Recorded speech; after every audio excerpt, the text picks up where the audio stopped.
let me run this by you. Doom he's been known for setting up Secret Wars. I believe first it was going to be Kang. They switched it because Jonathan Majors, and now it's just going to be the same thing of Doctor Doom, bringing characters from across the multiverse to fight in Secret Wars. That's a comic thing. That's fun to see that. The fights you would never get normally. But is that all a nostalgia bait movie? Because the entire essence of that is bringing Secret back... Wars is going to be a big nostalgia bait movie. I feel like we know that already. But it's warranted. Yeah, it's warranted. Because that's the essence of the movie. Yeah, I said it's the multiverse and all that, and I hope they don't really... I hope they have the script to back up the nostalgia, is what I'll say. Yeah. So what we're honing in on is that nostalgia isn't bad if it's written well. Yeah, you can't rely on nostalgia, is what I would say. Yeah. Just throwing them in and not writing them well or the same. Yeah, it's interesting. Well, speaking of Doomsday, we got to talk about someone else who was recently confirmed to be in the movie. I'm not seeing the connection. Tell me. Chris Evans. Oh, yeah. Chris Evans was recently confirmed to be in Avengers Doomsday. Well, I think... His character hasn't been announced yet, but many suspect that he'll be playing Captain Hydra and be playing a right-hand man to RDJ's Doom, which, I don't know.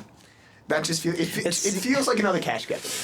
It feels like the real-life version of the Doom Syndicate from the Lego Supervillains video game. The Doom Syndicate is just the opposite of the Justice League. Yeah. And they're just the evil versions. Yeah. So I feel like if they're just making the Avengers... You mean the Crime Syndicate?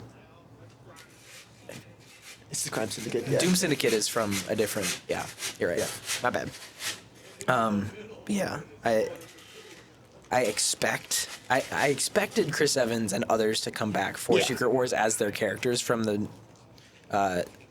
616 Marvel universe that we've loved for so long. Yet they're being manipulative by making them different characters, the different versions, and that's what If is for. What If is for what if this happened, and maybe the multiverse. I mean, What If is all about parallel universes, so it's just kind of the same. So then it's just live action What If. They're just doing the same thing in live action. Well, we can. What If is a different thing. I mean, Loki's essentially What If then in that case too. It's true. Yeah, Loki. Yeah. Loki was supposed to be a one-off villain in Thor, and he became the most loved villain. He came back for 4 other movies, died, and You're not happy with Loki? I'm just saying the essence of continuing to use him, even though he's died. It was a natural progression with him, though. Yes. That's why I can't be angry at it. was I'm just well saying written. objectively I should be, because he died in Thor. Technically, you watch Thor alone, you would think he would die. Yeah. And then he was banished in Avengers, which technically led into Thor: A Dark World.